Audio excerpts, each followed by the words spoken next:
রাজনীতি শুধু ক্ষমতার খেলা নয়, অর্থনীতি শুধু সংখ্যার মেলা নয়, সমাজনীতি কেবল তত্ত্বের জাল নয়, আর দুর্নীতি শুধু শিরোনামে আটকে থাকা গল্প নয়।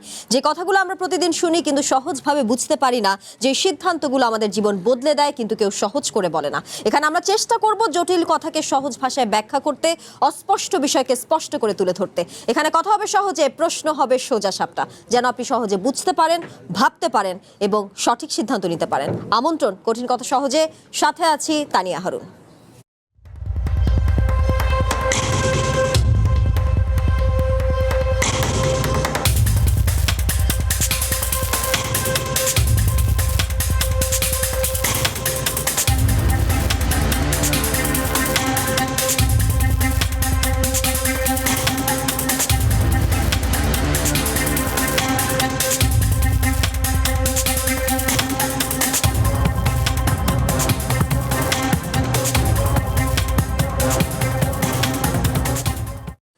আজ রোহিঙ্গা গণহত্যা দিবস। 2017 সালের এই দিনে মিয়ানমারের রাখাইনে জান্তা বাহিনী গণহত্যা চালালে ঘর ছাড়া রোহিঙ্গাদের ঢল নামে বাংলাদেশে। এই দীর্ঘ 9 বছরে একজন রোহিঙ্গাকেও মিয়ানমারে ফেরত পাঠানো সম্ভব হয়নি, বরং গত 1.5 বছরে নতুন করে 1,54,000-এর বেশি রোহিঙ্গা বাংলাদেশে ঢুকেছে।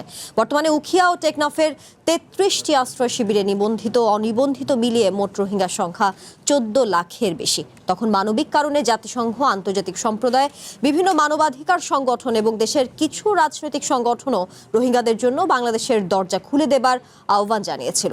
রোহিঙ্গাদের প্রত্যাবাসনে জাতিসংঘ এবং আন্তর্জাতিক সম্প্রদায় সহযোগিতার আশ্বাস দিলেও বাস্তবে রোহিঙ্গাদের ফেরানো সম্ভব হয়নি।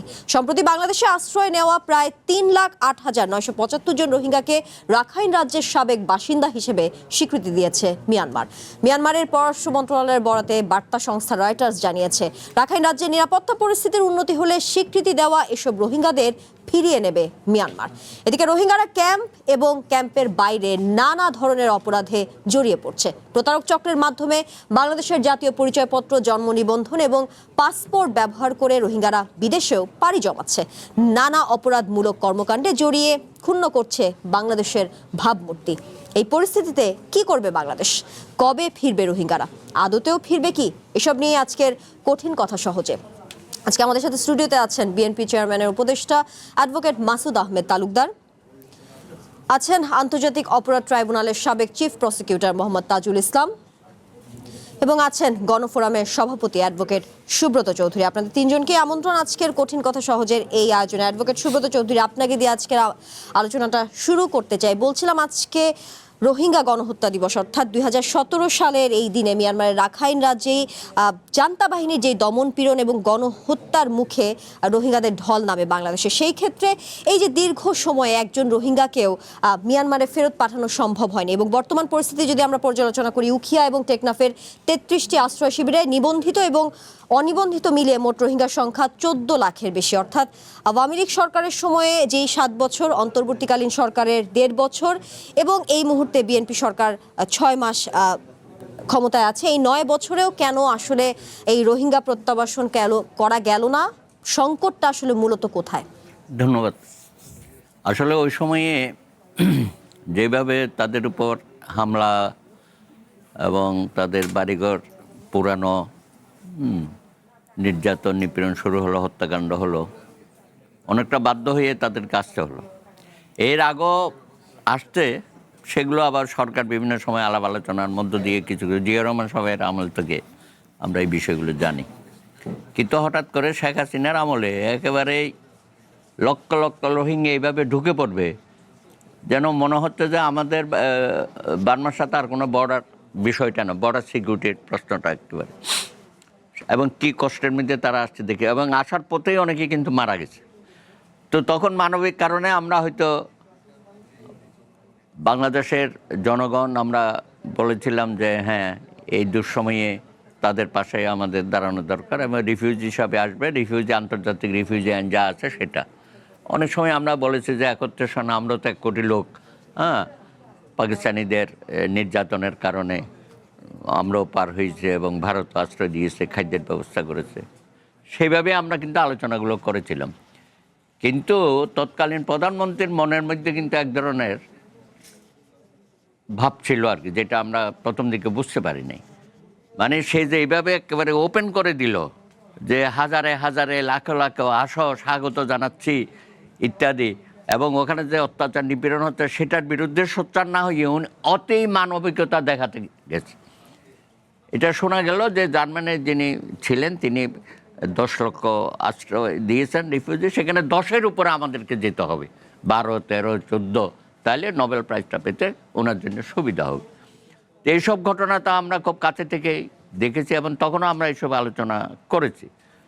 তবে উনি নানান বিষয়ে ফর্মুলা দিয়েছিল কীভাবে এগুলো পাঠিয়ে, তিনি আমাদের প্রতিশ্রুতি দিয়েছিলেন জাতিসংঘে 2-1 গিয়ে বাংলাদেশে এলো এই প্রথম touchless RAK sensation water closet, 5 দফা উত্থাপন করেছে ইত্যাদি। তখনও আমরা বলেছি যে এই বিষয়টা চায়না এবং ভারত সম্পৃক্ত না হলে পরে তাদেরকে পাঠানো সম্ভব হবে না। যাই হোক, এখন তো তাদের সংখ্যা বেড়ে গেছে, তারপরে সমাজে কেন সারা বাংলাদেশের কিন্তু তারা ছড়িয়ে ছিটিয়ে পড়েছে এবং তাদের মেয়েদের লোকাল এখানকার বাংলাদেশিদের সাথে বিয়ে হয়ে যাচ্ছে এবং সন্তানদের হচ্ছে। তারপরে অনেকেই এখানে নানানভাবে এনআইডি কার্ড, পাসপোর্ট এগুলো জোগাড় করে বাইরেও চলে যাচ্ছে এবং এগুলো একটা সংঘবদ্ধ পাচারকারী দল এখানে দাঁড়ায় গেল এবং এগুলোর সাথে বাংলাদেশের প্রশাসনিকভাবে অনেকে সম্পৃক্ত হয়ে গেল। নির্বাচন কমিশন, ওই যে ন্যাশনাল আইডি কার্ডে হরেক রকমের বহুমাত্রিক অপরাধ এর মধ্যে সৃষ্টি হয়ে গেল। তো আসলে এরা যতদিন কন্টিনিউ করবে আমাদের সামাজিকভাবে আমাদের ভারসাম্যতা একটা হুমকির সম্মুখে আমরা পড়ে গেছি। তবে ইউনূস সাহেবের সময়ে আমরা একটু আশাবাদী হয়েছিলাম যে যেহেতু মহাসচিব, জাতিসংঘের মহাসচিব আসলেন, তিনিও খুব আন্তরিকতার সাথে বিষয়টা নিলেন এবং ওখানে গিয়ে প্রায় 1 লক্ষ লোকের একটা ইফতার পার্টি হলো আগস্টের পরে এবং সেখানে বলা হলো আগামী ইফতার এই রোহিঙ্গারা তাদের নিজ ভূমিতে গিয়ে করবে। আমরা তো কি বলবো, এত উচ্চাসা হয়ে গেল আমাদের, নিশ্চয়ই এবার ইউনূস সাহেব কিছু একটা করে দেখাবে আমাদেরকে জাতিসংঘের সহায়তায়। কিন্তু ঘুরে বেলে আমরা দেখলাম যে সেগুলো কিছুই না। এর আগেও আওয়ামী লীগ নানানভাবে পরীক্ষা নিরীক্ষা করে এই ক্রমান্বয়ে 500, 1000 এইভাবে তারা তালিকাভুক্ত করলো কাদের ফেরত দেবে। এর মধ্যে আবার ওই নোয়াখালীর একটা দিয়ে কি কোন জায়গায় গিয়ে একটা ইয়ে করলো, ওখানে ওদেরকে পুনর্বাসন, তার মানে কি একটা স্থায়ী ব্যবস্থার মধ্যে আমরা চলে গেলাম আর কি শেখ হাসিনার সময়।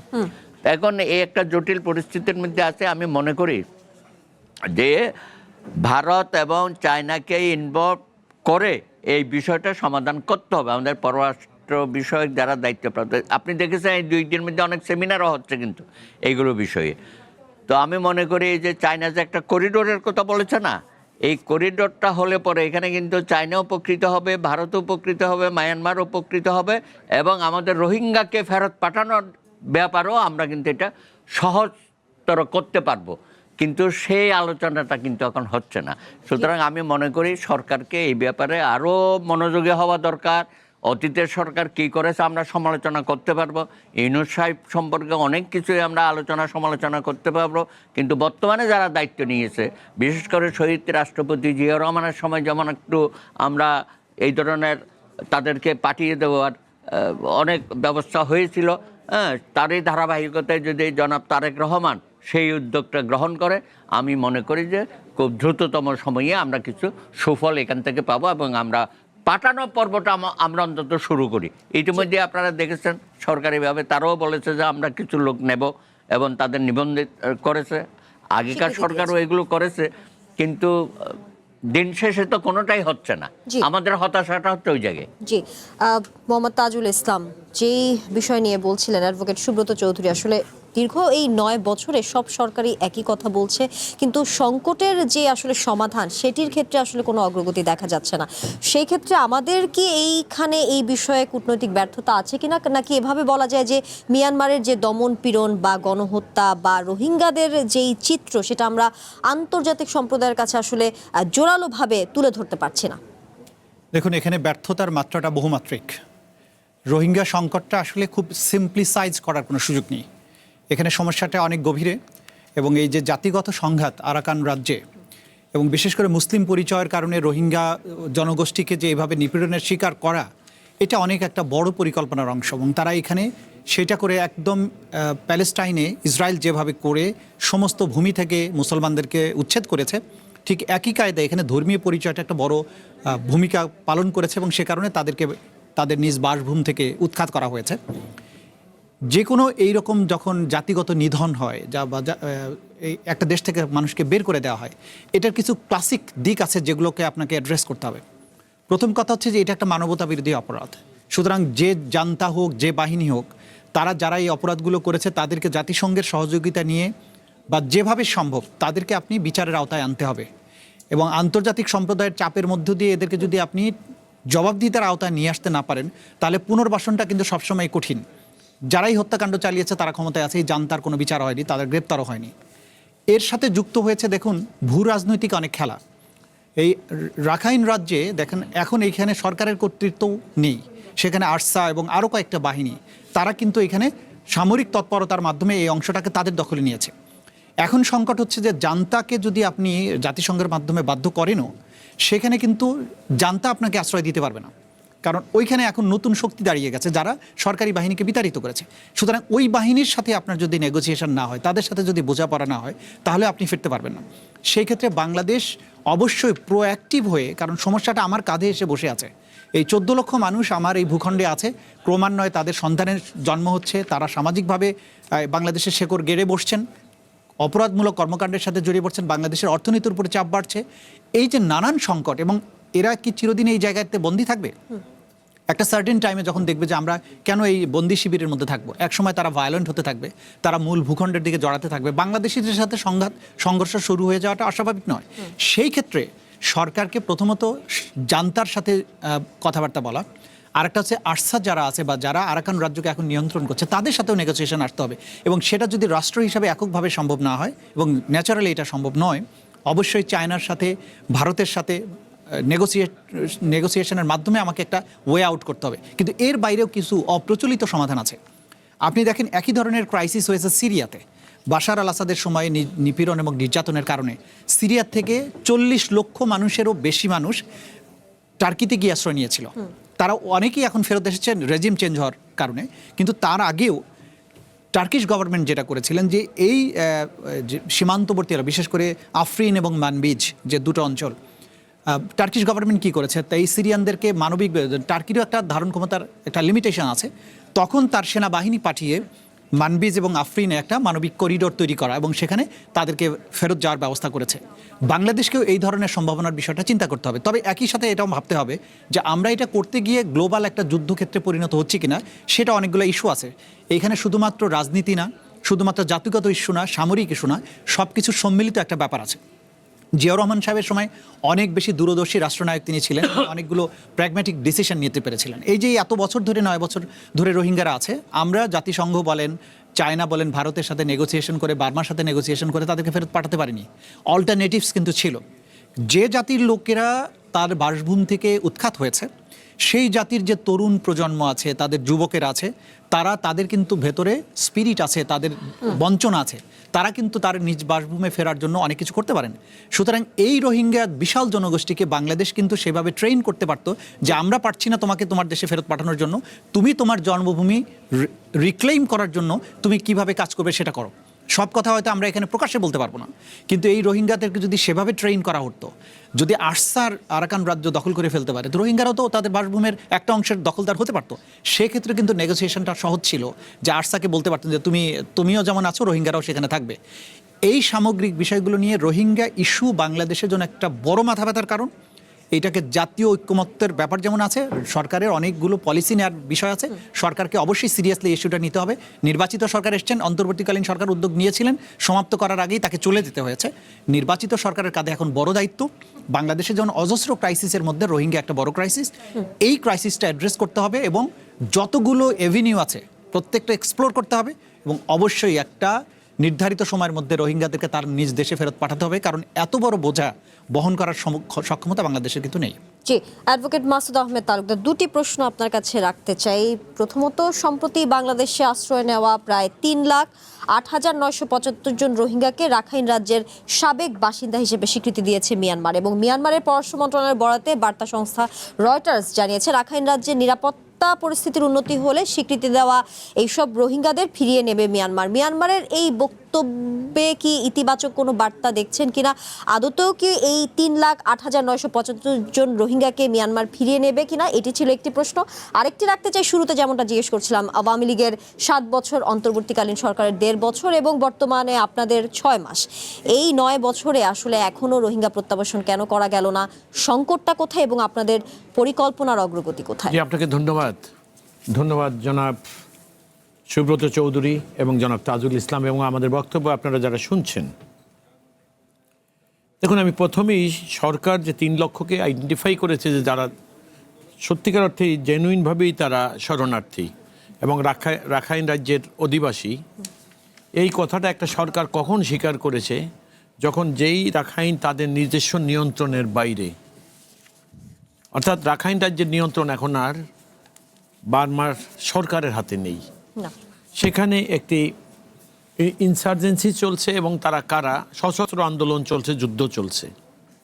জনাব তাজুল যে কথাটা বলছে যে আমাদের এখানে শরণার্থী আসার পর আমাদের দেশের একটা দায়িত্ব ছিল তাদেরকে ট্রেন আপ করা, এবং মানে উনি খোলা করে বলে না, কিন্তু ওনার কথার অর্থ থেকে আমি বুঝেছি যে তাদেরকে অস্ত্রশস্ত্র দিয়ে যদি বাংলাদেশ ট্রেনিং দিত তাহলে নিজেরা গিয়ে নিজেদের দেশ দখল করতে পারতেন।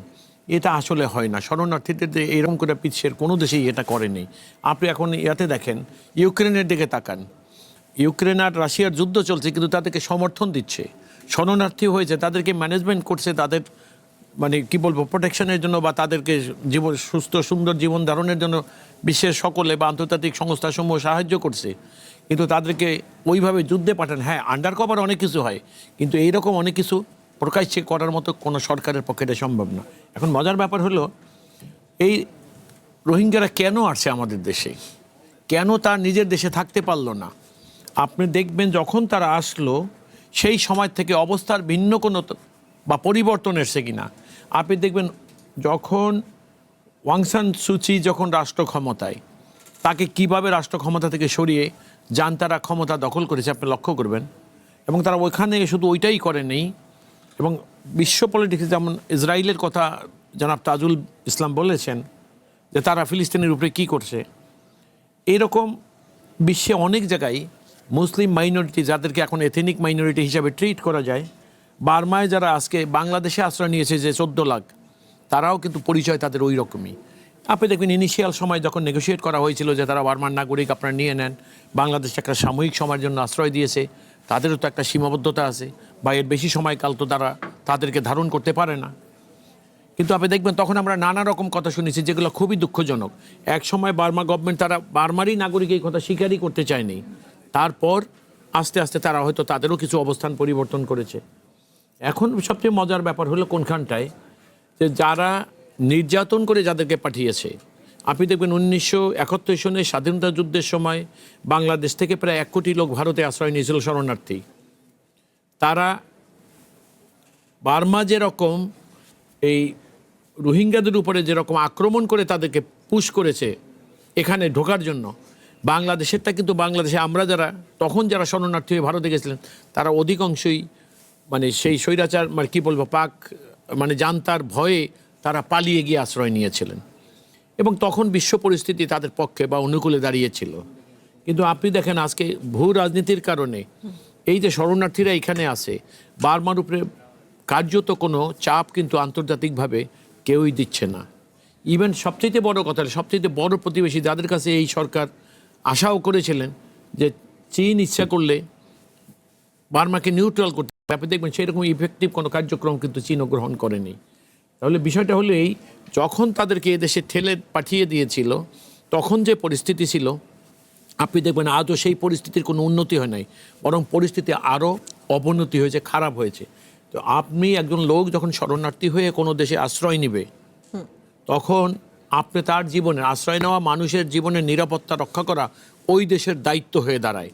এবং আপনি দেখবেন একার পক্ষে দুরূহ হওয়ার কারণে বিভিন্ন সংস্থা, বিভিন্ন দেশ নানা রকম সাহায্য, এবং বাংলাদেশে এখন যারা শরণার্থী আছে রোহিঙ্গা, তাদের সাহায্যের জন্য কিন্তু বিশ্বের মানবিক সকল সংস্থা বা অনেক মানে সমৃদ্ধশালী সরকাররাও এগিয়ে আসছে এবং সাহায্য করেছে।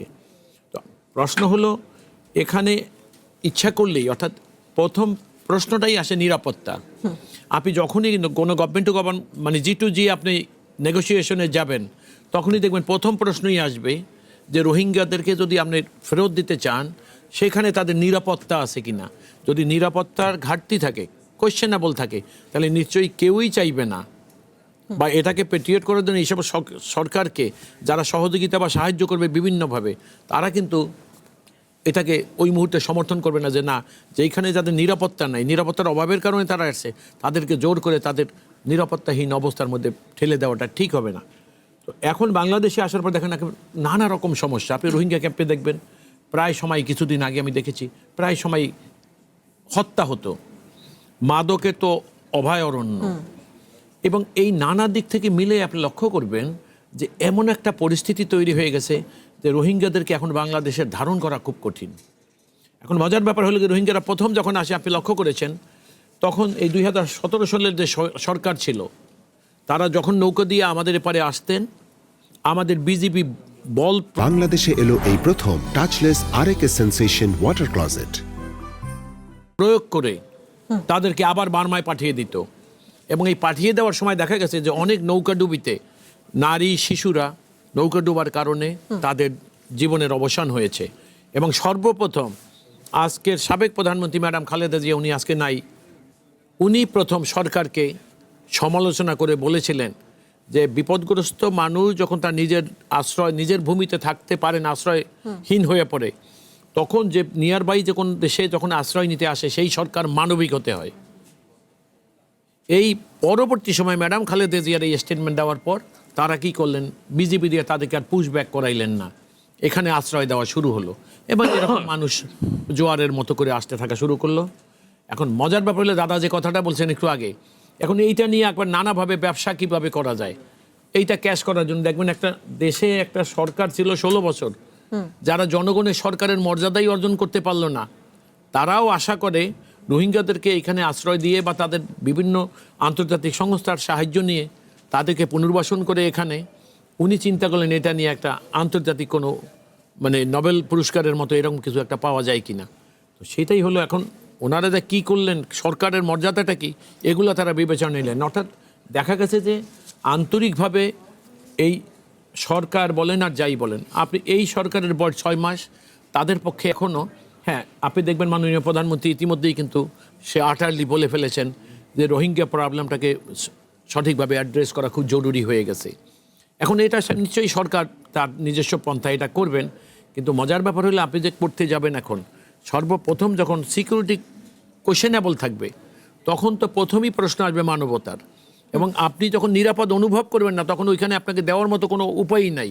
হ্যাঁ, পারবেন কোনটা, যেমন আপনি ওখানে দিলেন, বিশ্বের অন্য অন্য দেশে আপনি দেখবেন আফ্রিকার অনেক দেশেই যুদ্ধ চলে, সেই সমস্ত জায়গায় রিপেট্রিয়েট করার পরে সেখানে আন্তর্জাতিক বাহিনী দিয়ে তাদেরকে আবার বা ইয়াতে আপনার ওই যে ইন্দোনেশিয়ার একটা ইয়াতে এভাবে করা হয়েছিল, সেই রকম যদি খুব এগিয়ে আসে। তবে এখন যেটা প্রবলেম হয়ে গেছে, ইউএন মিশন যেটা আছে বা জাতিসংঘ যেটাকে ইউএন মিশনে যে সমস্ত দেশের নিরাপত্তা এরকম যারা রেস্টোর করেছে, মানে নিজস্ব বাইর থেকে এইড দিয়ে বিভিন্ন দেশের সেনাবাহিনীকে নিয়ে, সেই রকম পরিস্থিতি কিন্তু এখন নাই। অর্থাৎ এই বিষয়টাকে কোনো দেশের আভ্যন্তরীণ শান্তি শৃঙ্খলা বজায় রাখার জন্য বাইর থেকে সেনাবাহিনী পাঠিয়ে তাদের মধ্যে শান্তি শৃঙ্খলা রক্ষা করার যে প্রবণতা ছিল এবং যে উদার বা একটা মনোভাব ছিল, সেইটা কিন্তু আসলে স্তিমিত হয়ে গেছে, এখন কিন্তু আর সেটা নাই।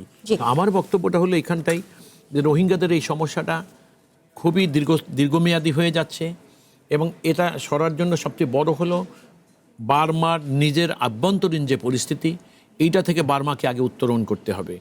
যখন বার্মার লোকদেরকে বা রোহিঙ্গাদেরকে যাদের কি বলেন, যদিও তাদেরকে মুসলিম মুসলিম হিসাবে চিহ্নিত করে তাদেরকে এখানে অমুসলিম যারা ওইখানে মেজরিটি, তারাই কিন্তু এখানে পাঠিয়েছে, সেখানে জান্তার একটা পরোক্ষ এবং জান্তার যে অনুগত সেনাবাহিনী তাদেরও একটা ছিল। তো এখন মুশকিল হলো, যতক্ষণ পর্যন্ত বার্মার আভ্যন্তরীণ আইন শৃঙ্খলা বা শান্তি ফিরে না আসে, ততক্ষণ পর্যন্ত আমাদের দেশে আশ্রিত যারা তা না নিরাপদ অনুভব না করে, আপনি আন্তর্জাতিক সংস্থা বলেন বা আমাদের বিদেশি বন্ধু যারাই বলেন না কেন, তাদের কারো আশ্বাসে এরা আশ্বস্ত হবে না এবং নিজের দেশে ফেরার মতো কোনো সিদ্ধান্ত তারা নেবে না। জি, অ্যাডভোকেট মাসুদ আহমেদ তালুকদার বলছিলেন রোহিঙ্গারা ক্যাম্পের এবং ক্যাম্পের বাইরে যে অপরাধেও জড়িয়ে পড়ছে সেই বিষয়গুলো আপনি কিছু একটা আনার চেষ্টা করছিলেন।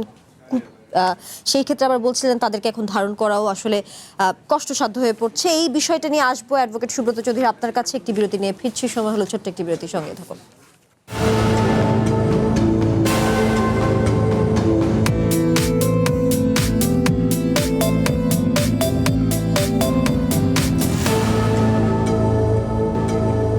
স্বাগত আরও একবার কঠিন কথা সহজের আজকের আয়োজনে। অ্যাডভোকেট সুব্রত চৌধুরী, রোহিঙ্গাদের অপরাধমূলক কর্মকাণ্ড এবং মুক্তিপণ বাণিজ্যে জিম্মি হয়ে পড়েছে স্থানীয় জনপদ, এবং এখন এমনটা দেখা যাচ্ছে যে চলাফেরার কারণে উখিয়া এবং টেকনাফের স্থানীয় সাধারণ মানুষের জীবন নিয়ে বা নিরাপত্তা নিয়ে প্রশ্ন উঠছে।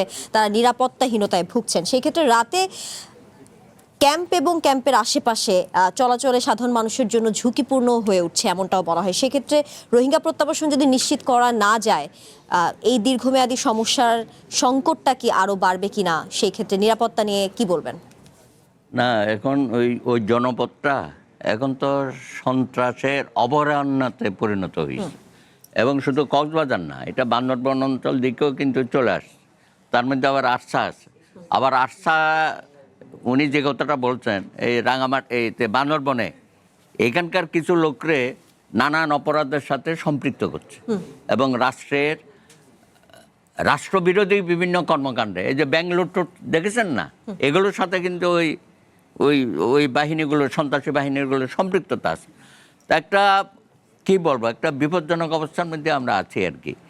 তো এটা আমি বলেছিলাম যে শুধু তো ওই অঞ্চলে থাকছে না, এটা বিভিন্ন অঞ্চলে দেখবেন আপনি বহু জায়গায় কিন্তু রোহিঙ্গা হচ্ছে, চিহ্নিত করা হচ্ছে বাসে, রেলওয়ে স্টেশনে। আমার বাড়িতে চট্টগ্রাম, সাউথ চট্টগ্রামে বহু জায়গায় রোহিঙ্গা কিন্তু ঢুকে গেছে। এবং এক সময়ে ওই যে জিয়া রহমান সাহেবের আমলে কিন্তু আমাদের ওদিকে রোহিঙ্গা পাড়াও কিছু তৈরি হয়ে গেছিল। এখন অবশ্য এগুলো উচ্ছেদ করা হয়েছে। তো তারপরে তো সামাজিকভাবে পুনর্বাসিত হয়ে যাচ্ছে তারা। এবং বিশেষত এই যে মাদকের যে এখানে চলাচল যে অবস্থাটা, করিডোর বলছি আর কি মাদকের, তো এগুলোর মধ্যে তারা ইনভলভ হয়ে গেছে। আর আমাদের এখানে টেকনাফের লোকজন তা বদি কি মাদক সম্রাট যাকে আমরা ডাকতাম আর কি। তো এইরকম তো অনেক ঘটনা আমরা দেখছি, খুনের ঘটনা তো প্রায় হচ্ছে। এবং রোহিঙ্গাদের যে একজন যুবক নেতা হিসাবে দাঁড়িয়েছিল, তাকে হত্যা করা হয়েছে। এরকম আরও অনেককে কিন্তু হত্যাকাণ্ডের শিকার হচ্ছে। তার মধ্যে আবার মেয়েরও নানান অপরাধে তাদেরকে ব্যবহার করা হচ্ছে এবং নারী পাচারের বিষয়টাও কিন্তু সম্পৃক্ত হয়ে যাচ্ছে এটার মধ্যে। তো সব কিছু মিলিয়ে আমরা একটা ডেঞ্জার জোনের মধ্যে আছি এবং এটার সাথে ভূ রাজনীতির একটা সম্পর্ক কিন্তু হয়ে যাচ্ছে। আমরা কিন্তু মনে হবে যেন বাংলাদেশকে এবার পেয়েছে আর কি, নানানভাবে চাপে রাখার জন্য। একটা তো ইউনূস সাহেব যাওয়ার আগে যে মার্কিনীদের সাথে যে একটা অসম চুক্তি করে গেল, সেটা বিষয়ে পুরোপুরি আমরা এখনো জানি না। সরকার অত্যাধিক বেকায়দার মধ্যে আছে, কারণ মার্কিনীদের যে হুমকি তুমকি, এই যে আমরা কোথায় কি ব্যবসা করব, কোথায় কি কেনাকাটা করবো, সেটাকেও হিসাব নিকেশ নাকি তাদের দিতে হবে, চেয়েছে তারা। এর মধ্যে আবার এই রোহিঙ্গার সাহায্য সহায়তা যদি বন্ধ হয়ে যায়, এটা তো জাতিসংঘ এককভাবে তো করতে পারবে না।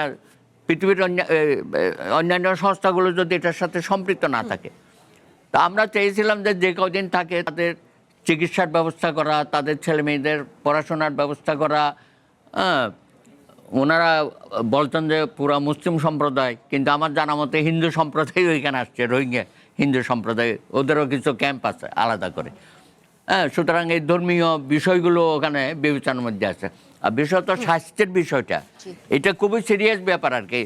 এইখানে আন্তর্জাতিক সংস্থাগুলো যেমন স্বাস্থ্যসেবায় নিয়োজিত আছে, আমাদের দেশের সরকারের পক্ষ থেকেও সেখানে বিভিন্ন ক্যাম্প করা হয়েছে, ইউনিট হয়েছে, অনেক ডাক্তার, অনেক নার্স সেখানে কিন্তু তারা সংগঠিত হয়ে কাজ করছে। আপনি জানেন এগুলো। আমাদের যে গণস্বাস্থ্যের যে জাফরুল্লাহ চৌধুরী সাহেব ছিল, উনি যেমন মুক্তিযুদ্ধের সময় যেমন অসাধারণ ভূমিকা ছিল, আহত মুক্তিযোদ্ধাদের সেবা দেওয়া বা রিফিউজিদের সেবা দেওয়া, এখানেও কিন্তু ওনার কর্মকাণ্ড উনি শুরু করেছিলেন গণস্বাস্থ্য কেন্দ্রের থেকে। সুতরাং এখানে স্থানীয়ভাবেও বাংলাদেশ সরকারের বিভিন্ন সংস্থা কাজের মধ্যে আছে। আমি মনে করি এটাই যথেষ্ট না, এটাই যথেষ্ট না। যে কোনো সময়ে যে কোনো বড় ধরনের আরও ঘটনা ঘটে যেতে পারে। সুতরাং আমরা আশঙ্কা করছি বটে, কিন্তু যখন ঘটে যাবে তখন কিন্তু আমাদের আর কিছু করার থাকবে না। এই জন্য আমি সরকারকে বলবো যে এখন একটু আপনারা খুব সজাগ দৃষ্টিতে দেখেন। আর মন্ত্রী মহোদয়রা এখন তো আবার দেখি যে 2টা পররাষ্ট্র প্রতিমন্ত্রী হয়ে গেছে আমাদের, তো সেখানে খলিল সাহেবের উপর তো আমাদের অনেক আস্থা ছিল। আমি জানি না যে এই বিষয়টা উনি দেখছেন কিনা, কিন্তু ওনাকে দেখে তো মনে হচ্ছে উনি না যত সুসম্পর্ক করবে প্রতিবেশীর সাথে, তার থেকে সম্পর্ক যাতে নষ্ট হয় সেই এজেন্ডা নিয়ে উনি কাজ করছে বলে আমার কাছে মনে হচ্ছে। সুতরাং এই ব্যাপারে আমি সরকারকে অনুরোধ করব, আপনার পররাষ্ট্র বিষয়ে যাদের দায়িত্ব দিয়েছেন তাদের ব্যাপারে আপনাকে একটু সজাগ দৃষ্টি দিতে হবে এবং তাদেরকে বলেন যে আন্তর্জাতিক কূটনৈতিক বিষয়ে যারা পারদর্শী সবার মন্ত্রী হতে হবে তো দরকার নাই। জি। আপনি তো অ্যাডভাইজারি বোর্ড একটা করতে পারেন না? আমি তো বলবো যে এইসব বিষয়ে সরকার অ্যাডভাইজারি বোর্ড করে, সেই অ্যাডভাইজারি বোর্ডে এক্সপার্ট যারা এই বিষয়ে তাদের নিয়ে, এবং যারা বিভিন্ন দেশে দেশে রিফিউজি বিষয়ে কাজ করেছে, যেমন ডক্টর কামাল হোসেন একসময় অনেক আন্তর্জাতিকভাবে এইসব কাজে খুব উনি ছিল, সুনাম আছে। ইদানিং সারা হোসেনও কিছু করছে। তো এরকম যদি আরও থাকে বাংলাদেশে, তাদেরকে ইনভলভ করে তারা সরকারকে অবশ্যই সহযোগিতা করবে। এটা তো আমাদের সমস্যা, এটা বাইরের কেউ এসে তো সমাধান করবে না। আমাদের সমস্যাটা আমাদেরকে সমাধান করতে হবে কূটনৈতিক কূটচালের মাধ্যমে। জি, মোহাম্মদ তাজুল ইসলাম, 9 বছরে আশ্রয় শিবিরগুলোতে নিবন্ধিত এবং অনিবন্ধিত দুটো ক্ষেত্রেই ঘটেছে 292টি হত্যাকাণ্ডের ঘটনা। 10টির বেশি রোহিঙ্গা সশস্ত্র গোষ্ঠীর আধিপত্য বিস্তার, টার্গেট কিলিং, অপহরণ, মাদক ও অস্ত্র চোরাচালানে জড়িত। সেই ক্ষেত্রে এটা আমাদের জাতীয় নিরাপত্তার জন্য কতটা হুমকি, এই সংকট কি আরও বাড়বে কিনা, সেই শঙ্কা আছে কিনা, সব মিলিয়ে আপনার পর্যালোচনা। জি, আপনাকে ধন্যবাদ। এখানে আমি শুরুতে যেটা বলেছি যে এই পুরো জিনিসটাকে যদি একটা সামগ্রিক পরিকল্পনার আওতায় না হয়, এই সংকট দিন দিন বাড়বে। আমাকে মাথায় রাখতে হবে আন্তর্জাতিকভাবে গোটা দুনিয়ায় যেখানে যেখানে শরণার্থী সংকট হয়েছে সেই সংকটগুলো কিভাবে সমাধান হচ্ছে এগুলোর দিকে আমাদের দৃষ্টি দেওয়া দরকার। আমি ফেরত যাচ্ছি, দেখেন সিরীয় শরণার্থীরা টার্কিতে যেভাবে গিয়েছে, টার্কিশ গভর্নমেন্ট তাদেরকে কিভাবে করেছে, সেখানে তাদের আশ্রয় দেওয়ার পাশাপাশি তাদেরকে তাদের রাজনৈতিক অফিস খুলতে দেয়া, তাদের রাজনৈতিক ফোরামকে শক্তিশালী করা, আন্তর্জাতিক মহলে যাতে তারা কথা বলতে পারে, তাদেরকে এডুকেশনের ব্যবস্থা করা, তাদের শুধু হিউম্যানিটেরিয়ান সাহায্যই শুধু দেওয়া হয়নি, তাদের কিন্তু নানাভাবে ট্রেন করা হয়েছে যাতে তারা দেশে ফিরতে পারেন। ঠিক একইভাবে দেখুন 71 সালের কথা বলেছেন আমার ভাই মাসুদ আহমেদ তালুকদার সাহেব। 71 সালে আমাদের শরণার্থীকে ভারত শুধু আশ্রয় দিয়েছে তাই নয়, তারা মুক্তিযোদ্ধাদেরকে ট্রেন করেছে যাতে বাংলাদেশকে তারা স্বাধীন করতে পারে। একইভাবে দেখুন প্যালেস্টাইনিদেরকে জর্ডান, তারপরে হচ্ছে মিশর এবং কাতার, এবং রিসেন্টলি তারা টার্কিতে অফিস শিফট করছে। এবং সেক্ষেত্রে কী করছে, এইসব দেশগুলোতে তাদের শুধু রাজনৈতিক আশ্রয় দেওয়া হচ্ছে তা না, তাদের সামরিক, অর্থনৈতিক সকল আশ্রয় দেওয়া হচ্ছে, ট্রেনিংয়ের ব্যবস্থা করা হচ্ছে, আন্তর্জাতিক সমর্থন আদায়ের জন্য সাহায্য করা হচ্ছে। দেখুন এই কাজগুলো কিন্তু রোহিঙ্গাদের ক্ষেত্রে আমরা করতে ব্যর্থ হয়েছি। এইখানে তাদের রিকগনাইজ, তাদের কোনো লিডারশিপ নাই। ফলে এই যে তারা বিচ্ছিন্ন বিক্ষিপ্তভাবে অপরাধে জড়িয়ে যাচ্ছে, তাদের যদি স্বীকৃত রাজনৈতিক নেতৃত্ব থাকতো তাহলে তাদেরকে আমরা লায়াবল করতে পারতাম, তাদের মাধ্যমে তাদের উপরে একটা কন্ট্রোল তৈরি করা যেত। সেই কাজটা আমরা দক্ষতার সাথে করতে পারিনি। এইখানে দেখুন অশিক্ষা, তারপরে কুশিক্ষার কারণে এই যে এতগুলো মানুষ 9 বছর ধরে, যে একটা শিশু ছিল বা যে 10 বছরের শিশু এসেছিল তার বয়স আজকে 19 বছর, তো এই যে তরতাজা তরুণ প্রাণ, এরা তো বসে থাকবে না। ওকে যখন কোনো পজিটিভ কাজে আপনি না লাগাবেন তখন সে অপরাধমূলক কর্মকাণ্ডের সাথে জড়াবে, মাদকের সাথে জড়াবে, হত্যাকাণ্ডের সাথে জড়াবে, অপহরণের সাথে জড়াবে। তাহলে আমার ডিল করা উচিত ছিল অত্যন্ত বুদ্ধিমত্তার সাথে, যাতে এগুলো আমার জন্য ক্রাইসিস তৈরি না করে বরং আমার উপরে প্রেশারটা রিডিউস করতে পারে। যে কারণে আমি অ্যাগেইন বলছি যে গোটা দুনিয়ার সবগুলো দেশ যারা শরণার্থীকে আশ্রয় দিয়েছে তারা তাদের নিজের দেশকে রিক্লেইম করার জন্য যাতে প্রিপেয়ার্ড হতে পারে, সেই লক্ষ্যে তাকে প্রস্তুত করা, তৈরি করা। Necessary it does not mean যে তাকে আমি সামরিকভাবে ট্রেন করব, এটা অনেক কিছু মিন করে। বাংলাদেশের জন্য তো আমার কোনো গতি নাই। আপনি তো এই সমস্ত যন্ত্রণা নিজের কাছে নিতে পারবেন না। কাজে সেই সমস্যা ইদার আপনি পলিটিক্যাল সলিউশনের মাধ্যমে করবেন, অর বাংলাদেশের সামরিক সক্ষমতা যদি বাড়তো, যদি বার্মিজ সীমান্তে বাংলাদেশের সেনাবাহিনীর আধিপত্য সেইভাবে দেখানো যেত, তারা কিন্তু সাহসী পেত না এত বেশি পুশ ইন করে বাংলাদেশে পাঠানোর জন্য। এখনও দেখেন না, বিজিবির সাথে প্রায় বিজিবির সদস্যদেরকে ধরে নিয়ে যায়, বিজিবির ট্রলার নৌকাকে নিয়ে যাওয়ার দুঃসাহস দেখায়। সেই জায়গায় আমাদের সামরিক শ্রেষ্ঠত্ব দরকার, আমাদের ড্রোন, আমাদের হেলিকপ্টার, আমাদের বিমান, আমাদের নৌবাহিনীর যে সরঞ্জাম, এগুলো দিয়ে তাদের উপরে সুপিরিয়রিটি যদি না দেখানো যায়, তাহলে কিন্তু বার্মিজ সেনাবাহিনী এই দুষ্টামিগুলো করবে। এবং তাদের চরিত্র কিন্তু গত 50 বছর ধরে বার্মিজ সেনাবাহিনীর আচরণ সম্পর্কে আমরা অবহিত। এই যে মগের মুল্লুক বললে অরিজিনাল মগ তো হচ্ছে এরা। ফলে এরা যে এই সমস্ত কাজ করবে, তাদের এই টিট ফর ট্যাট, তাদের সাথে আপনি ভদ্র ভাষায় কথা বললে আপনি বার্মিজদের সাথে চলতে পারবেন না। এই কারণে বাংলাদেশকে সেই জায়গায় যে ক্লাসিক যে সমস্ত সমাধানগুলো আছে, আপনি সামরিক শ্রেষ্ঠত্ব দেখানো, বর্ডারে আমার নজরদারি বাড়ানো, এবং পূর্ব তিমুরকে যদি জাতিসংঘের তত্ত্বাবধানে ইন্দোনেশিয়া থেকে স্বাধীন করা যায়, তাহলে আপনি রোহিঙ্গা রাজ্য কেন সম্ভব না? কারণ রোহিঙ্গা রাজ্য তো সরকার তার কন্ট্রোল হারিয়েছে, অন্য একটা সশস্ত্র গোষ্ঠী সেখানে ঢুকে গেছে। Why not Rohingyas? তারা সেই ভূমিপুত্র, তারা তো আরও 50 বছর বা 100 বছর আগের থেকে সেখানে নিপীড়নের শিকার। সুতরাং তাদেরকে সেখানে পুনর্বাসিত করে একটা আলাদা রাষ্ট্র তৈরি করতে অসুবিধা কথা, জাতিসংঘ তো রাজি আছে। সেই ক্ষেত্রে বাংলাদেশের আন্তর্জাতিক সমর্থনের ক্ষেত্রে দেখুন, আমরা চাণক্যের কূটনীতির মধ্যে পড়েছি। ভারত আমাদেরকে মুখে যা বলে বাস্তবে তা করবে না। চায়না অনেক কথা মৌখিক লিপ সার্ভিস অনেক কিছু দিয়েছে, বাস্তবে করেনি। কিন্তু আমাকে কিন্তু আমার জায়গায় পৌঁছতে হবে। সেক্ষেত্রে আমার সমর্থনের প্রাপ্তির জায়গাটা হচ্ছে মুসলিম বিশ্ব। টার্কি দেখেন বিপুল পরিমাণ বিনিয়োগ এখানে করেছে। টার্কি বর্তমান বিশ্বে রাজনৈতিক ক্ষেত্রে, সামরিক ক্ষেত্রে তার একটা বড় ভূমিকা আছে। মিডল ইস্টের মধ্যে সবগুলো মুসলিম দেশ রোহিঙ্গাদের ব্যাপারে সাহায্য করতে প্রস্তুত আছে। পাকিস্তান আছে, আরব বিশ্ব আছে। এই যে এদের সমর্থন কিন্তু আপনি পাবেন। এই সব কিছুকে একত্রিত করে আমার মূল কথা হচ্ছে আমার নিরাপত্তা, আমার অর্থনীতি, আমার আভ্যন্তরীণ ডিসিপ্লিন, আমার স্বাস্থ্য, আমার ভূখণ্ড, সব কিছু রক্ষার স্বার্থে আমার এই রোহিঙ্গাদেরকে তার নিজ দেশে পাঠাতে হবে। এবং পাঠানোর আগে ক্লাসিক্যালি যে কাজগুলো আমার করা দরকার সেগুলো আমি কিন্তু এতকাল আগের গভর্নমেন্টের সময় নোবেল পুরস্কারের নেশায় সে এগুলো নিয়ে শুধু রাজনীতি করেছে, কাজের কাজ কিছু করেনি। কিন্তু এখন নির্বাচিত সরকারকে অবশ্যই আমি যে কথাগুলো বললাম, যে এইখানে তাদের আইডিয়াল লিডারশিপ তৈরি করা, তাদেরকে সেভাবে প্রস্তুত করা তারা যাতে নিজের দেশে যেতে পারে। কারণ আপনি দেখেন, একদম অশিক্ষিত মূর্খ একদল মানুষকে নিজের দেশে দিলে ও কিন্তু আর্সার সাথেও টিকে থাকতে পারবে না। তাকে আপনি রাজনৈতিকভাবে লিডারশিপ তৈরি করে দিতে হবে। তাকে তার নিজের দেশ দখলে রাখার জন্য সেই সামরিক সক্ষমতা বলেন, রাজনৈতিক সক্ষমতা, শিক্ষাগত যোগ্যতা, পররাষ্ট্রনীতির কানেক্টিভিটি, এই সব কিছু কিন্তু তাদেরকে তৈরি করে দিলেই কেবল তারা তাদের দেশে যেতে পারবে। এখন আপনি বলতে পারেন যে এই দায়টা আমাদের কেন? দায়টা এই জন্য আমাদের যে এরা আমাদের মাথায় এসে চেপে বসেছে, বা মানবিক কারণে আমরা তাদেরকে আশ্রয় দিয়েছি, যেটা জাতিসংঘের চার্টার অনুযায়ী এরকম ক্রাইসিস তৈরি হলে আমরা মানুষকে আশ্রয় দিতে বাধ্য বটে। তো এই যে মানুষকে আমরা আশ্রয় দিয়েছি, দিয়ে একটা দায়িত্ব পালন করেছি, কিন্তু সেখানে শেষ হয়নি। আমাকে অবশ্যই এই বাকি কাজগুলো করে তাদের অবশ্যই নিরাপদ প্রত্যাবাসনের রাস্তাটা তৈরি করতে হবে। জি, অ্যাডভোকেট মাসুদ আহমেদ তালুকদার, যেমনটা মোহাম্মদ তাজুল ইসলাম বলছিলেন, সামগ্রিক পরিকল্পনা প্রয়োজন। আবার অ্যাডভোকেট সুব্রত চৌধুরী বলছিলেন পররাষ্ট্রমন্ত্রীর কথা, যে তার মনে হচ্ছে সম্পর্ক নষ্ট, ভালো করার জায়গায় সম্পর্ক নষ্ট করবেন এমনটা মনে হচ্ছে। সেই ক্ষেত্রে দুটি বিষয়ে যদি কথা বলি, আপনাদের পরিকল্পনা নিয়ে, বা এই যে 6 মাসের 6 মাসে কতদূর অগ্রগতি হলো, কিংবা আমার প্রশ্ন যেটা বলে সেটা হচ্ছে রোহিঙ্গাদের এখন প্রত্যাবাসনে যদি আন্তর্জাতিকভাবেও আমরা একটু পর্যালোচনা করি, সেই ক্ষেত্রে জাতিসংঘ এবং আন্তর্জাতিক সম্প্রদায় সহযোগিতার আশ্বাস নানা সময় দিয়েছে, কিন্তু বাস্তবতা আমরা আসলে সেটি দেখিনি। সেই ক্ষেত্রে জাতিসংঘের ভূমিকা নিয়েও আপনার মতামত জানতে চাই।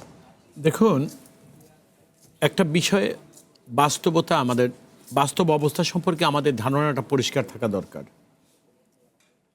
আমরা ভারতে আশ্রয় নিয়েছিলাম, কারণটা ছিল এই যে আমরা একটা সশস্ত্র আন্দোলন ঘোষণা করেছিলাম দেশের স্বাধীনতার জন্য। আমরা স্বাধীনতা যুদ্ধ করার জন্য যখন নিজের দেশে আমরা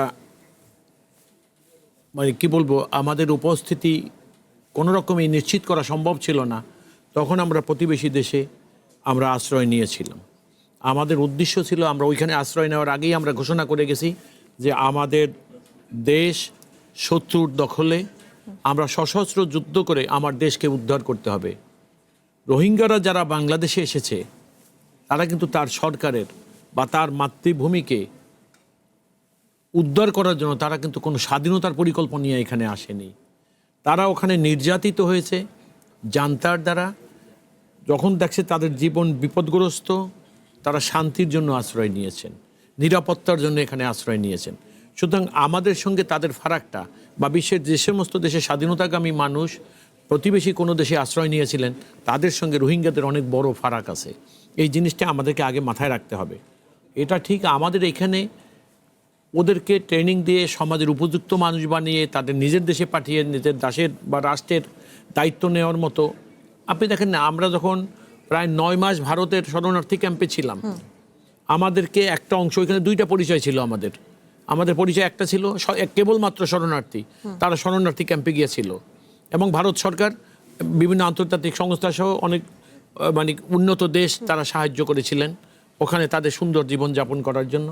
আর একটা শ্রেণী ছিল ওখানে গিয়ে যারা এখানে স্বাধীনতা যুদ্ধে সরাসরি অংশগ্রহণ করেছে, তারা নিজেদের যাদের দক্ষতার অভাব ছিল তারা ট্রেন্ড হয়েছে এবং ওইখানে ট্রেন্ডেও কিন্তু আপনার মাথায় রাখতে হবে সেটা হলেই যে আমাদের দেশের যেটা, অর্থাৎ আপনি লক্ষ্য করবেন যে আমাদের দেশের স্বাধীনতা যুদ্ধটা ঘোষণা কিন্তু যার করার কথা ছিল সে করেনি, যিনি করেছেন তিনি একজন সামরিক বাহিনীর লোক এবং সেই কারণে আমাদের দেশের সামরিক বাহিনী অনেক লোক তাদের ওই সামরিক বাহিনী থেকে তারা কি বলবো চাকরিচ্যুত হয়ে বা চাকরি ছেড়ে দিয়ে তারা ভারতে আশ্রয় নিয়েছিলেন এবং তারাই কিন্তু এখানে নিরস্ত্র মানুষ যারা ওইখানে দেশের স্বাধীনতায় সম্পৃক্ত হয়েছিল আন্দোলনে তাদেরকে ওখানে ট্রেন্ড আপ করেছে এবং তারা এখানে ঢুকে ঢুকে যুদ্ধ করেছে আপনি দেখেছেন। এবং আস্তে আস্তে কিন্তু বর্ডারের আশেপাশে অনেক এলাকা একটা সময় ধারাবাহিকভাবে তারা ক্যাপচার করেছে এবং স্বাধীন করেছে। এভাবে করে করেই কিন্তু তারা অগ্রসর হয়েছে। অনেক সময় দেখা গেছে আবার সেটাকে ছেড়ে দিতে হয়েছে, আবার রিক্যাপচার করেছে, এভাবেই কিন্তু বার্মিজ লোকরা যারা এখানে রোহিঙ্গারা আমাদের দেশে আসছে তারা কিন্তু দেশে কোনো স্বাধীনতা আলাদা আবাসভূমি। বাংলাদেশে এলো এই প্রথম touchless RAK sensation water closet. Burma থেকে আলাদা করে বা স্বাধীন রোহিঙ্গা বা রাখাইন বা আপনার আরাকান এরকম কোনো রাজনৈতিক কর্মসূচি তাদের ছিল না এবং সশস্ত্র যুদ্ধেও তারা ওখানে লিপ্ত বা অবতীর্ণ হয়নি। সুতরাং আমাদের ওই কথাটা এখানে আমাদের খেয়াল রাখতে হবে। আর একটা জিনিস হলো, আপনি বলেছেন যে আন্তর্জাতিক সংস্থা, আমি আপনাকে খুব পরিষ্কারভাবে বলি, এই রকম সিচুয়েশন যখনই কোনো দেশে হয়েছে তখনই মনে রাখবেন একটা শক্তি যারা যেখানে যতটাই মদত, যেমন আমাদের দেশের কথাও বলা আছে যে 1971 সনে ভারত আমাদেরকে স্বাধীনতা যুদ্ধে সহযোগিতা করেছিল, সেখানে আমাদের স্বাধীনতা যুদ্ধে সহযোগিতা করার যতটা না মহৎ উদ্দেশ্য তাদের ছিল তার চাইতে বড় উদ্দেশ্য ছিল একটা দেশকে বিভক্ত করা। আপনি লক্ষ্য করেন, তাহলে আমরা খুশি ছিলাম যে আমরা আমাদের দেশের নিরাপত্তার অভাব ছিল, জীবনে বাঁচার জন্য ভারতে আশ্রয় নিয়েছিলাম। আবার তারা কি করলেন, আমাদের আশ্রয় দিয়ে পৃথিবীকে দেখালো যে বিপদগ্রস্ত মানুষকে আমরা মানবিক কারণে আশ্রয় দিয়েছি, কিন্তু দেখা গেল তাদের উদ্দেশ্যটা ছিন্ন ভিন্ন এবং সর্বশেষ কিন্তু আমরা ওইটাই মূল কথাটা হলো এই যে বার্মিজদেরকে আসলে যতদিন পর্যন্ত বার্মায় শান্তি ফেরত না আসে ততদিন পর্যন্ত বার্মা থেকে আসা যে রোহিঙ্গা বাংলাদেশে আছে তারা তার নিজের দেশে ফেরত যেতে স্বস্তি বোধ করবে না, সরকারের যত আন্তরিকতা থাকুক না কেন। সুতরাং আসল ব্যাপারটা হলো ওইখানে শান্তিটাকে ফেরত আনতে হবে, তারপরে হবে আন্তর্জাতিক কূটনীতি বলেন আর গভর্নমেন্ট টু গভর্নমেন্ট যাই বলেন না কেন তাদের রিপ্রেজেন্টেশনটা তখনই কেবলমাত্র। এই বিষয়ে আপনার কাছে আরেকটি প্রশ্ন আমার আছে, আমি বিরতি নিয়ে ফিরছি, আপনার কাছে আবার আসবো। অ্যাডভোকেট মাসুদ আহমেদ তালুকদার, সময় হলো ছোট্ট একটি বিরতির সঙ্গেই থাকুন।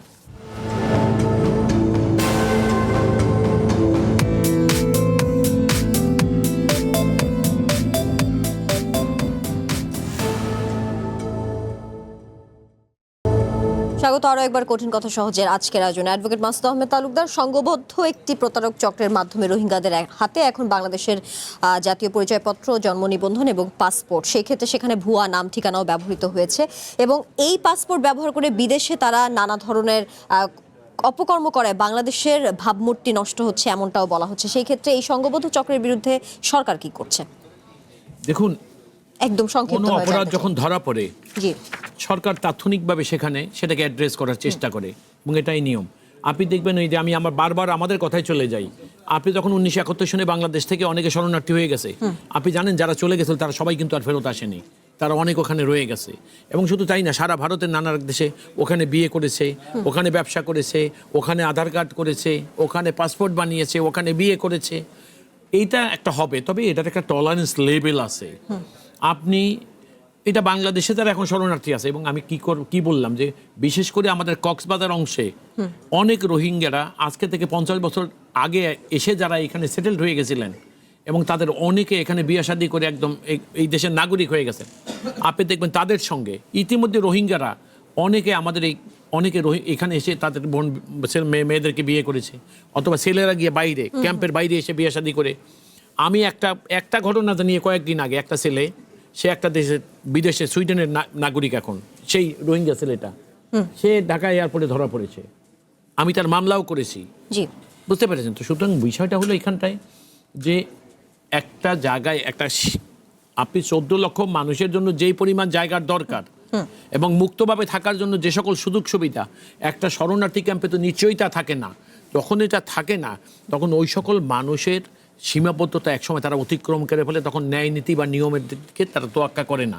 সরকারের আন্তরিকতা হলেই, সরকার আভ্যন্তরীণ আইন শৃঙ্খলা রক্ষা করার জন্য এখানে তো না দেশের নাগরিক হোক আর বিদেশি হোক, সরকার কারো বিরুদ্ধে উদাসীন থাকার কোনো সুযোগ নাই। সুতরাং এখানে আমাদের শঙ্কা বা সন্দেহের কোনো অবকাশও নাই। জি, মোহাম্মদ তাজুল ইসলাম, একই প্রসঙ্গ নিয়ে আপনার কাছে আসতে চাই। যেই আন্তর্জাতিক পর্যায়ে দেশের ভাবমূর্তি নষ্ট হচ্ছে, এই পর্যায়ে আসলে সবচেয়ে প্রথম করণীয় কি? একটাই করণীয়। প্রথম কথা হচ্ছে যে এটা একটা বিশাল একটা ক্যান্সার সম একটা জিনিস আমার মাথার উপরে চেপে বসে আছে। এটা সমাধানের সবচাইতে কার্যকর উপায় হচ্ছে তাকে এখান থেকে সরিয়ে তার জায়গায় প্রতিস্থাপিত করা। যতক্ষণ পর্যন্ত আমি এটা করতে না পারবো ততক্ষণ পর্যন্ত আমার এই যে ক্রমাগত নিরাপত্তা ঝুঁকি, আভ্যন্তরীণ সংকট, এগুলো হতে থাকবে।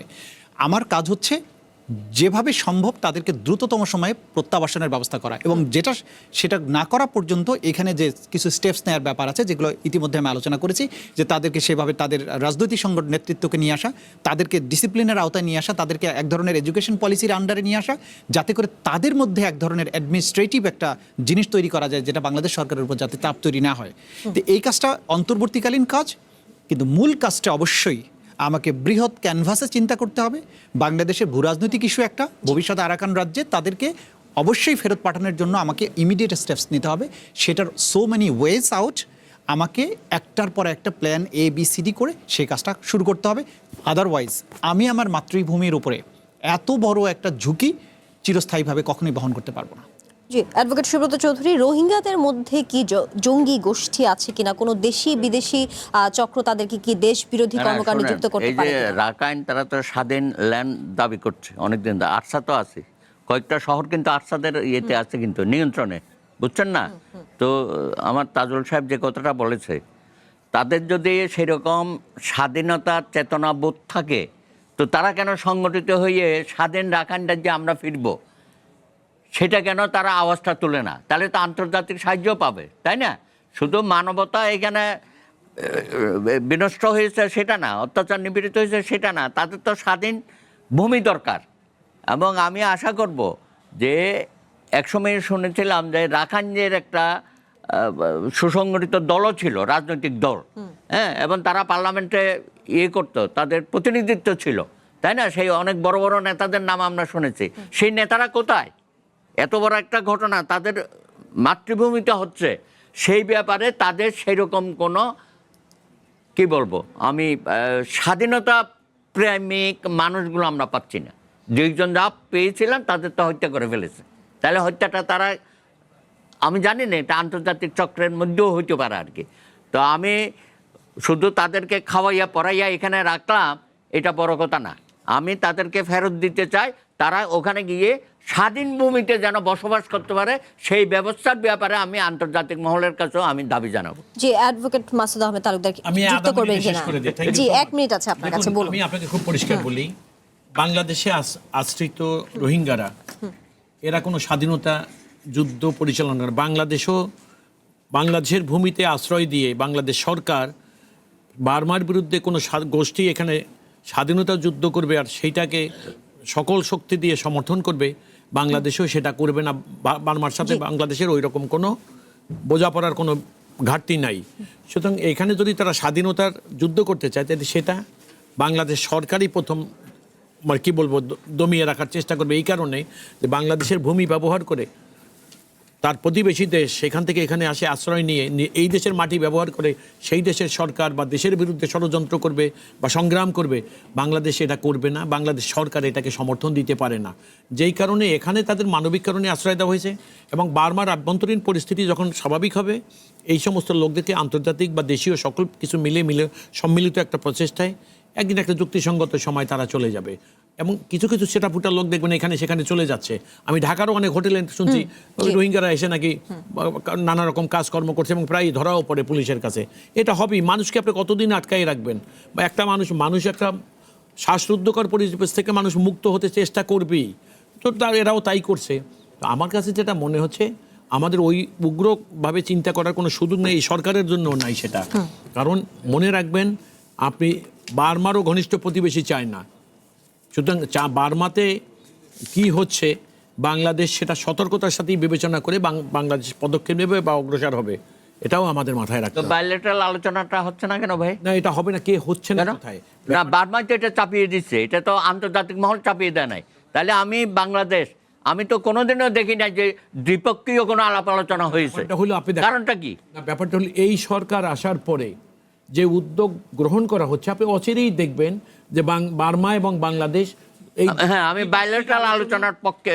খুবই কাছাকাছি সময়ের মধ্যে এটা হবে, কিন্তু মুশকিল হইলে এই সরকার আসার পর এখন পর্যন্ত সোজা হইয়া দাঁড়াইতেই পারেনি, একটা নিজস্ব সমস্যাগুলো কাটিয়ে ওঠা, এর পরে না মানুষ। না, এই কথাগুলো তো আমি গত আওয়ামী লীগের আমলেও আমরা তুলেছিলাম, কিন্তু আমরা দেখি নাই সেই বরঞ্চ আরো ব্যবসা বাণিজ্য বাড়িয়েছে বার্মার সাথে হাসিনা সরকার। না, আপনি ওইটা একটা ভিন্ন জিনিস। জি। ব্যাপার হইলো আপনি কিছুদিন আগে আপনি দেখেন ইউনূস সরকারের আমলে আলোচনা নিশ্চয়ই এটাই তো চলমান বলছি। থাকবে। আমাদের আজকে সময় স্বল্পতা আছে, আপনাদের তিনজনকে ধন্যবাদ আজকে এসে সময় জি, দেওয়ার আপনাকেও জন্য। ধন্যবাদ। আজকের মতো এখানে শেষ করছি, এতক্ষণ সঙ্গে থাকার জন্য সবাইকে ধন্যবাদ।